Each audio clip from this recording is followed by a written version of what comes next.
அனைவருக்கும் வணக்கம். இது பார்த்து பண்ணுங்க விடிபி பகுதி 5. இன்னைக்கு எதை பற்றி பேச போகிறோம்னு பார்த்தீங்கன்னாக்கா கான்டென்ட் கிரியேஷனை பற்றி பேச போகிறோங்க. ஸோ கான்டென்ட் கிரியேஷன்னா இப்படி தான் பண்ணணும், இந்த ஃபாண்ட் தான் வைக்கணும், இந்த ஐடி தான் பண்ணணும் அப்படிலாம் எனக்கு அதெல்லாம் தெரியாது. நானே லேர்ன் பண்ணிட்டு தான் இருக்கேன். ஆனால் பெர்ஸ்பெக்டிவ் மேட்டர்ஸ், அதனால வேற ஒரு விஷயத்தை பற்றி பேசுவோம். கான்டென்ட் கிரியேஷனாலே வழக்கமாக நம்மளோட யூனிக் செல்லிங் பாயிண்ட், நம்மளுடைய நீச், எப்படி அந்த கான்டென்ட்டை பண்ணுறோம் அப்படின்னு இருக்குது.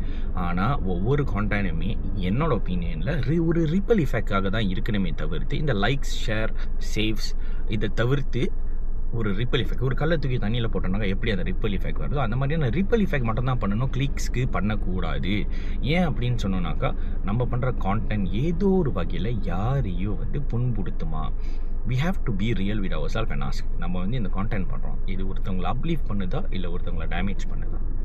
ஏன்னா ஒவ்வொரு கான்டென்ட் பண்ணுறதுக்கு முன்னாடி க்யூரேட் பண்ணுறப்ப, பிளான் பண்ணுறப்ப, அந்த ஒவ்வொரு ஷார்ட்ஸ் இந்த ஆங்கிள் எடுக்கலாம் அப்படின்னு சொல்கிறப்ப, இந்த ஒரு கான்டென்ட் ஹியூமர் இருக்கா? அமேசிங். எல்லா கான்டென்ட்லேயும் கொஞ்சம் ஹியூமர் இருக்கணும், அப்போ தான் எல்லாம் பார்ப்பாங்க. ஓகே. ஆனால் அந்த கான்டென்ட் யாரோட எக்ஸ்பென்ஸில் இருக்குது? ஒருத்தங்களை தாழ்த்தி பேசுகிறோமா, ஒருத்தங்களை டிஃபேம் பண்ணணுமா? நாளை பின்ன நீங்கள் டிஃபேம் பண்ணுறது அவங்க சூ பண்ணாங்கன்னா இப்போ டெஃபமேஷன் ஆக்ட் இருக்குது.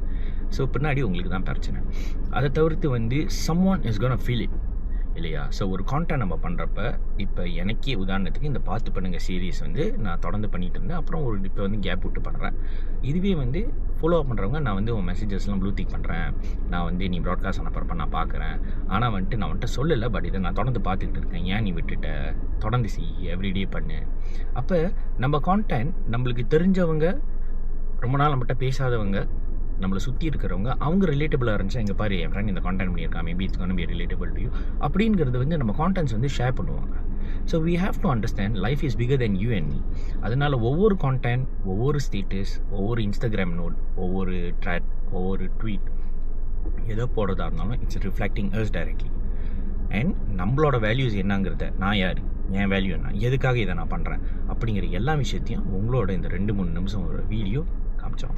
அதனால வீட்டில் இருந்தால் கூட உதாரணத்துக்கு என்ன சொல்கிறாங்க, ஒரு ஆர்கியூமெண்ட் வருதோ, ஒரு பிரச்சனை வருதோ, இப்போ என்னையே வீட்டில் ரொம்ப தகவல் பண்ணுவாங்க, நீ சொல்கிற விஷயம் தப்பு கிடையாது ஒரு சில நேரத்தில், ஆனால் எப்படி சொல்கிறேங்கிறத பார்த்து சொல்லு, எந்த டோனில் சொல்கிறோம், நம்ம வெண்ட் பண்ணுறோமா இல்லை அந்த பிரச்சனைக்காக தீர்வு கிடைக்கிறதுக்காக அமைதியாக பேசுகிறோமா?